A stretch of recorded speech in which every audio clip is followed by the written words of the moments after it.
안녕하세요. 다큐구글 구재현 원장입니다. 오늘 말씀드릴 내용은 예전에 우리가 겪었던 사스라고 하는 질환 그리고 현재 우한 폐렴이라고 하는 질환 다 같이 코로나 바이러스라고 하는 똑같은 바이러스에 의해서 발생하는 질환인데 누가 더 치명률이 높으냐, 누가 더 위험하냐 이런 얘기를 언론에서 많이 하고 있습니다. 근데 그런 것도 굉장히 중요하지만 도대체 코로나 바이러스가 발생시키는 사스나 우한 폐렴이나 대체 이게 무슨 의미가 있길래 이렇게 굉장히 많이 걱정을 하시는지 그거에 대해서 제가 설명을 간단하게 드리겠습니다. 일단 사스라고 하는 것 글씨가 이상하죠? 다시 써드릴게요. 사스 이거는 영어로 S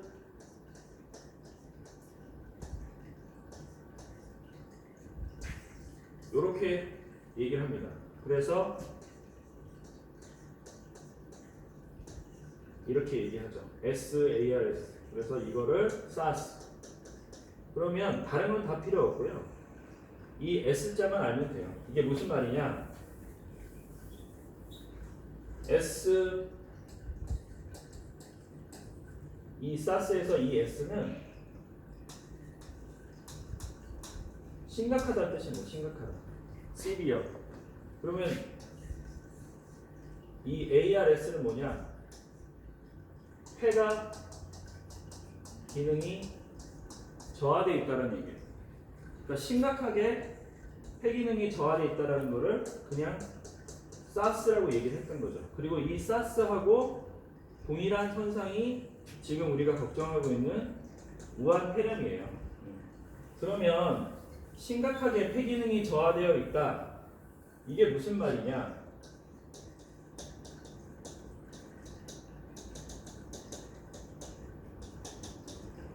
자, 우리가 폐라고 하는 거는 수축과 이완 또는 확장과 다시 수축을 통해서 밖에 있는 산소를 우리 몸 안에 넣어주고 또 몸 안에 축적된 이산화탄소를 밖으로 내뱉으면서 생명 활동을 유지하는 거죠. 근데 폐 기능이 저하가 되어 있으면 이러한 확장과 이완이 잘 안 된다는 거예요. 이게 무슨 말이냐? 자, 보세요. 이게 풍선을 제가 한번 불어볼게요.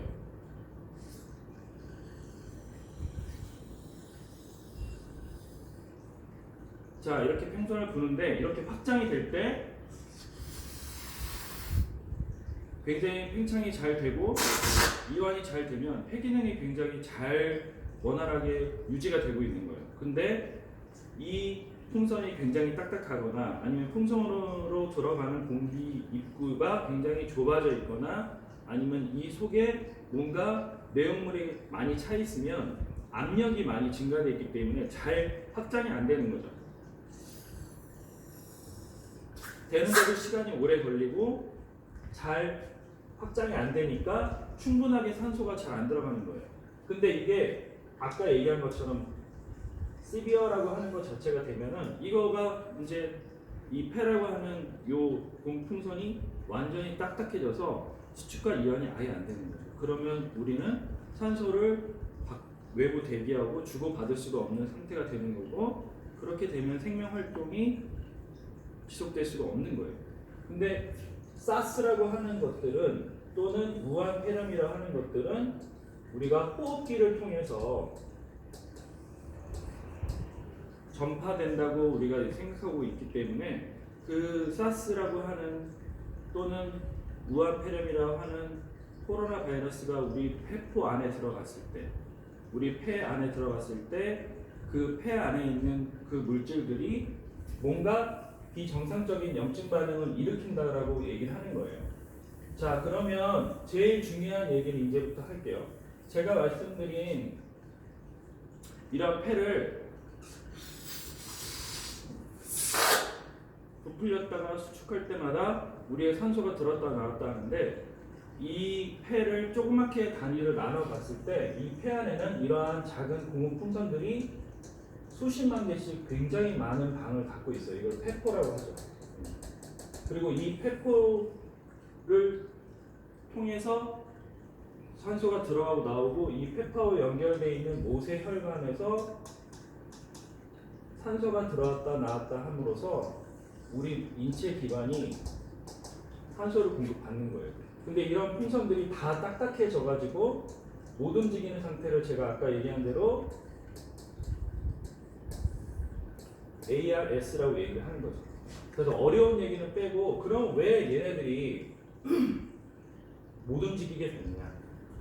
제가 일전에 얘기한 듯이 엑스레이 보면은 ARS 환자분들은 다 이렇게 하얘요. 원래 엑스레이를 봤을 때 폐는 공기만 차 있기 때문에 까맣고 투명하게 보이는데 뭔가 이 안에 지저분한 것들이 많으면 엑스레이로 이렇게 지저분하게 보이는 거죠. 그러면 이렇게 딱딱해지는 이유는 딱 하나예요. 그냥 어렵게 생각하지 말고 언론에서 얘기해 주신 대로 폐렴, 즉 염증이 유발됐기 때문에 딱딱해지는 거죠. 그러면 염증이 유발되면 왜 딱딱해지지? 이렇게 생각하는 게 당연한 거예요. 염증은 어디서나 생기잖아요. 코에서 생기면 비염이라고 말씀드렸고 눈의 결막에 생기면 결막염. 그러니까 똑같은 염증들인데 왜 폐는 딱딱해지고 왜 코 안에나 눈이나 장이나 아니면 어르신들 관절염 이런 것들은 왜 딱딱해지지 않을까? 그거는 간단한 내용이 그 안에 숨어 있는 거예요.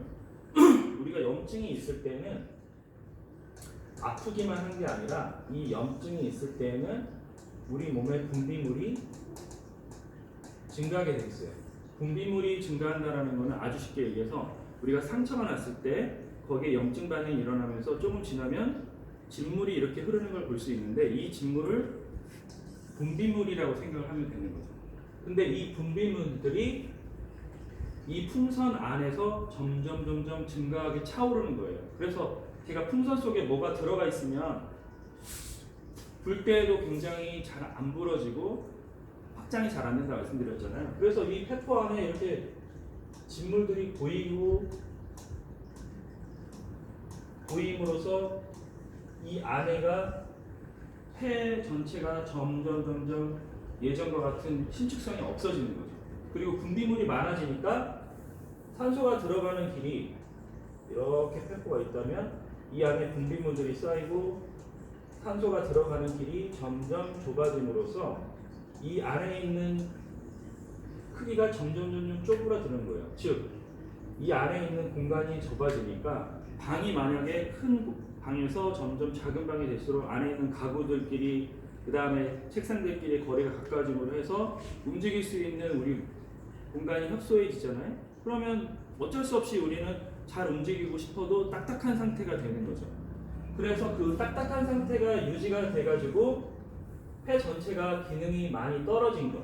즉 열심히 움직이는 폐가 아예 기능이 떨어져서 못 움직이는 거죠. 그래서 확장하거나 수축하거나 이런 게 아니라 폐 자체가 움직달싹 못하는 상황을 아까 얘기한 대로 ARS라고 하는 거고, 이게 심각할 때 S자를 붙였던 거예요.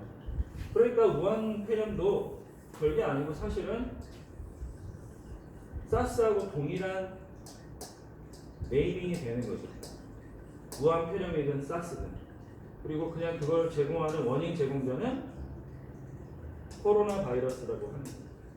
자, 그러면 이렇게 됐을 때 폐가 못 움직이는 상황에서는 그러면은 어떻게 치료를 했느냐? 사실 정말 심각한 분들은 폐가 못 움직여서 이렇게 쪼그라들어 있다고 하는 경우에 거의 대부분 이제 인공호흡을 시키고 자가호흡이 안 되니까요. 인공호흡을 시키면서 일단 폐를 쉴 수 있게 에크모라고 하는, 즉 혈관을 통해서 산소를 주고 이산화탄소를 빼주고 영양분을 빼주고 이런 식이라고 하는 에크모라고 하는 기계를 일시적으로 잠깐 달아주는 거예요. 그래서 폐가 아무 일을 하지 못하게. 근데 이 모든 과정은 사실 너무 똑같은 현상이 있어요. 뭐냐면 만약에 우리가 발목을 접질렸다. 그러면 발목을 심하게 접질린 경우에는 대부분 의사 선생님들이 발목의 인대가 다쳤다고 얘기를 하고 발목 기능이 정상화될 때까지 방깁스를 해주죠. 그러니까 못 움직이게 해주는 거예요. 못 움직이게 해준다는 건 쉬게 해준다는 거죠. 그러니까 이러한 심한 폐렴이 있을 경우에도 발목을 접질린 것처럼 폐가 쉴 수 있게, 즉 못 움직이는 상태를 유지해서 걔네 기능이 돌아올 때까지는 외부에서 다른 애들이 도와주게끔 해주고 자기 기능이 돌아오면 얘를 빼주고 그 다음에 다시 자가호흡을 하는 거죠.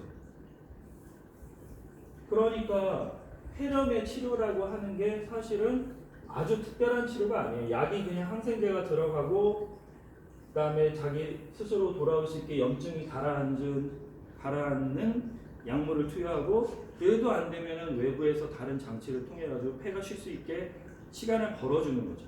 그거는 제가 치료하고 있는 통증 치료에서 어디 부위든 손목이든 발목이든 무릎이든 그런 부분들이 자기 기능이 돌아올 때까지 도와주는 치료하는 거고 동일한 거예요. 자, 그리고 마지막으로 아까 제가 진물이라고 얘기했죠. 그런데 진물이 있는 상태에서 폐가 딱딱해진다고 얘기했어요. 딱딱해진다. 스티프니스, 못 움직인다는 얘기하죠. 근데 이게 딱딱해지는 현상, 진물에 의해서 딱딱해지는 현상이 되게 흔하게 볼 수 있는 경우 있어요. 50대에서. 이게 50견이에요. 어깨 관절의 힘줄들이 뭔가 문제가 생겨서 염증 반응이 생기고 어깨 힘줄에 염증 반응이 생기고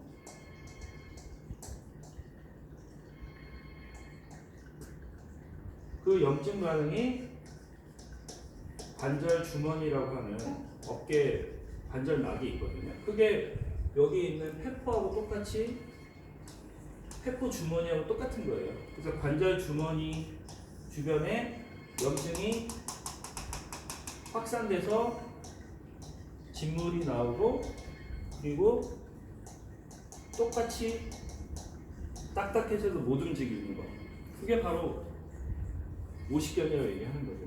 그리고 이 오십견에 의한 딱딱함이나 세포의 딱딱함이나 사실 밑면에는 일맥상통하는 생리 현상이 있다는 거예요. 그러니까 오십견이 뭔가 대단한 어떤 문제가 발생해서 딱딱해지는 게 아니라 오십견도 뭔가 염증이 생겨서 진물이 생겨가지고 어깨 관절을 구성하고 있는 누군가를 못 움직이게 만드는 거. 그 못 움직이게 만들어주는 원리가 우리가 그렇게 무서워하는 우한 폐렴이나 사스하고 똑같은 현상이 일어난다는 거죠. 그래서 치료하는 방법도 사실은 약물이나 여러 가지는 다르겠지만 밑에 있는 근간에 있는 치료 시스템은 거의 동일하다는 거예요. 그래서 제가 말씀드리려고 하는 거는 폐렴이라고 하는 게 특정한 현상이 아니듯이 그 폐렴에 치료하는 그 원리가 사실은 굉장히 복잡한 시스템이 아니라 폐를 쉬게 해주고 정상 기능이 될 때까지 도와주는 것. 그러한 치료 방법이 폐렴에만 적용되는 게 아니라 우리가 흔히 얘기하는 비슷한 얘기하는 오십견에 관련되어 있는 염증 반응에 의해서 어깨가 못 움직이는 그러한 현상을 낫게 하는 요소하고도 비슷한 면으로 치료할 수 있다라고 말씀드리고 싶은 거죠. 그러니까 너무 우한폐렴, 사스 그러면은 그게 엄청나게 무서운 병이라고 생각하지 말고 이게 폐렴 중에서도 폐가 좀 더 딱딱해지는 현상이 더 잘 발생할 수 있는 그러한 종류의 폐렴일 뿐이구나 라고 이해를 하시면 돼요. 그리고 그러한 현상들은 폐에만 생기는 게 아니라 우리 장기 어디에서나 생길 수 있고 그러한 장기들이 생기는 원리는 공통적인 부분이 있다는 것을 알고 계시면 됩니다. 어느 정도 이해가 되셨겠죠? 다음에 또 뵙겠습니다.